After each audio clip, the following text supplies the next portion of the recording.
मार्गदर्शन करेल।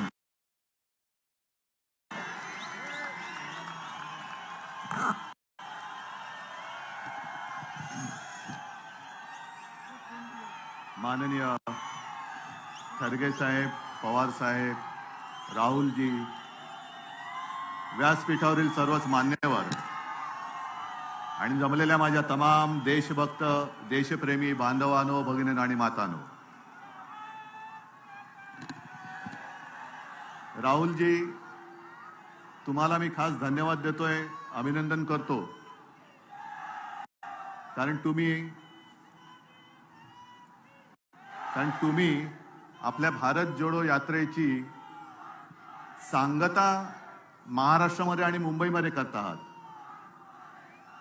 आणि जसं आता पवार साहेब म्हणाले, हीच ती मुंबई आहे ज्या मुंबईतून महात्मा गांधीजींनी 42 साली इंग्रजांना चले जाओ सांगितलं होतं।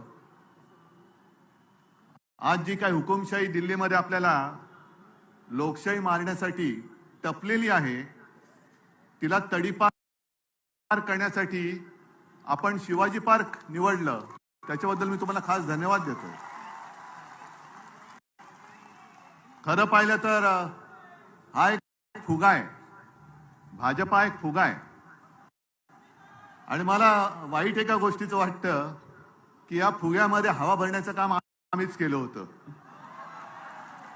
संपूर्ण देशात त्यांचे 2 खासदार होते, त्या फुग्यामध्ये आम्ही हवा भरली आणि त्यांच्या आता डोक्यामध्ये हवा गेली। काय त्यांची स्वप्न,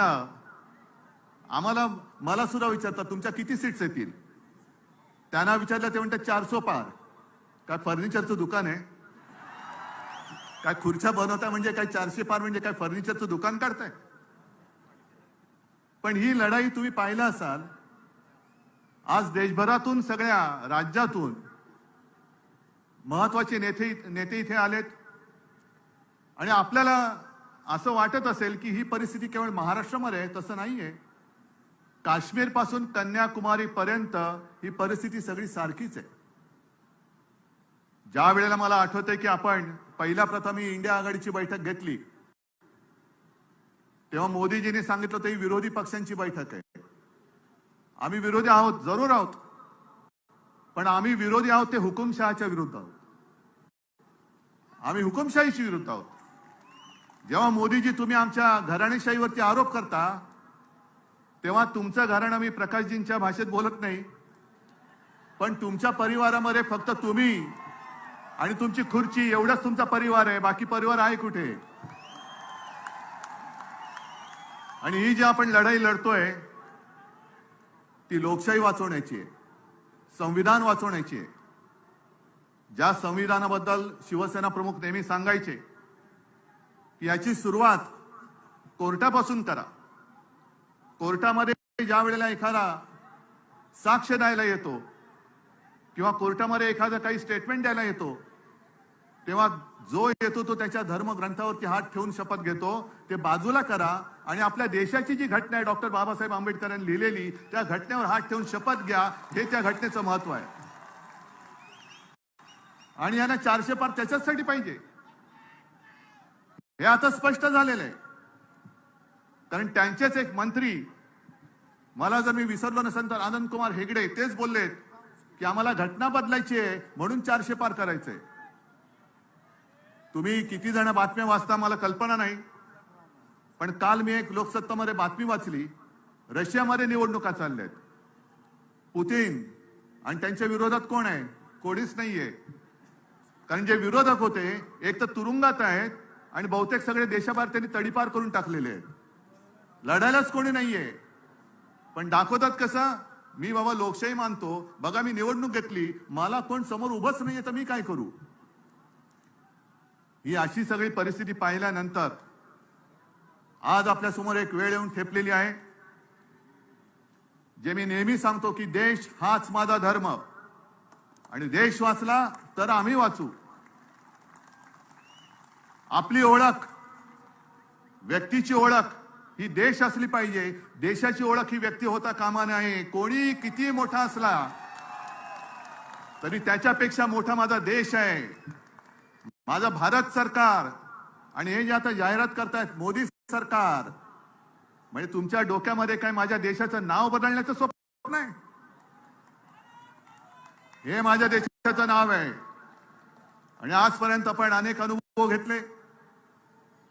असं काही वेळेला वाटत होतं की देशासाठी एक मजबूत सरकार पाहिजे, पण आता आपल्याला अनुभवानंतर कळलंय आपलं युतीचं सरकार होतं, अटलजी पंतप्रधान होते, सगळेच त्याच्यामध्ये होते. एनडीए तेव्हा एक छान असं वातावरण होतं.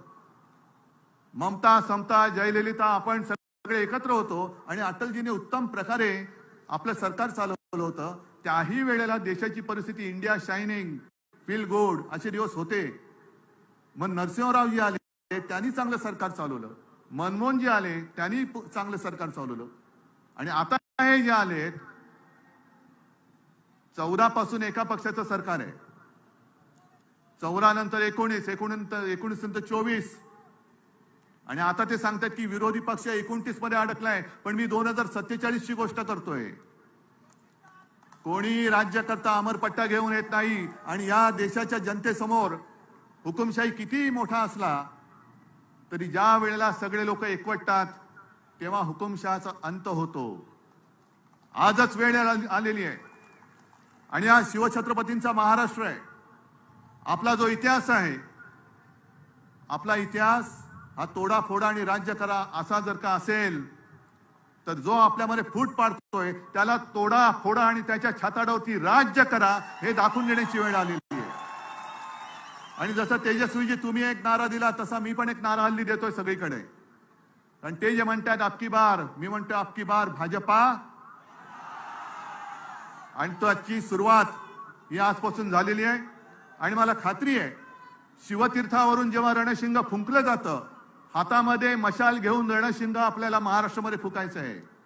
आणि मुंबईतून एखादी गोष्ट जेव्हा बोलली जाते तेव्हा संपूर्ण देश त्या रस्त्यावरून चालतो, त्या वाटेवरून चालतो. म्हणून आपल्या लोकशाही रक्षणाची आजपासून ही लढाई सुरू होते. मी त्या हुकुमशहांना सांगतोय, तुम्हाला असं वाटत असेल की ज्यांना ज्यांना घाबरवून तुम्ही तुमच्या पक्षात घेताय ते म्हणजे देशाची जनता नाही, देशाची जनता ही माझ्या समोर बसलेली आहे आणि आमच्या सोबत आहे. आणि तुम्ही किती अत्याचार करण्याचा प्रयत्न करा, तुम्हाला तोडून मोडून टाकल्याशिवाय राहणार नाही ही शपथ घेऊन आम्ही मैदानात उतरलेलो आहोत. आणि एकच नारा परत घेऊन अबकी बार भाजपा तडीपार, गावागावात जा आणि या हुकुमशाही राजवटीचा अंत करा एवढीच एक विनंती करतो आणि आपली रजा घेतो. जय हिंद, जय महाराष्ट्र.